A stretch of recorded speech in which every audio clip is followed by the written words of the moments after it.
এই 4 জিনিস খেয়াল করা। আল্লাহ বলছেন 1 নাম্বার হচ্ছে যার অন্তর আল্লাহর ভয়ে ভীত। 2 আল্লাহর আদেশ নিষেধ কোরআন যে পুরাপুরি মেনে নিচ্ছে। 3 যে ব্যক্তি আল্লাহর সাথে কোনোভাবেই কোনো কিছুকে শিরিক করছে না।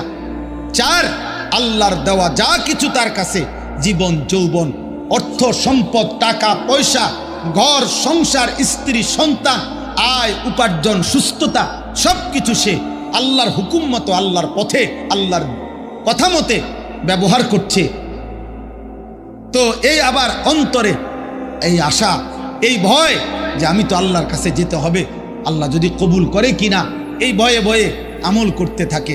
আল্লাহ বলেন তারাই কল্যাণের পথে অগ্রগামী, তারাই কল্যাণের পথে ছুটছে, আর আখিরাতে তারা জান্নাতের পথে সবার আগেই জান্নাতের দুয়ারে থাকবে।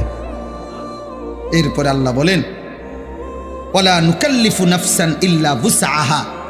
তো বান্দা এবার যদি বান্দা বলে আমি পারবো কিনা, এমন পুরাটা সময় দিন রাত সব কিছু দিয়া আল্লাহরে মানতে পারমুনি, আমি দুর্বল মানুষ, হুজুর গ্রামের মানুষ, আমার শরীর স্বাস্থ্য কম, আমার অর্থ সম্পদ কম। আল্লাহ বলে না বান্দা, মনে রাখবা আমি কোনো বান্দার উপরে আমার বিধি বিধানের নামে তার সাধ্যের অতিরিক্ত কিছু আমি চাপাইয়া দেই না। আমি এমন জুলুম আমি মাওলা কমপক্ষে করি না। আমি রহমান, আমি রাহিম, আমি আরহামুর রাহিমিন। আমার বান্দার উপরে আমি জুলুম করব কেন?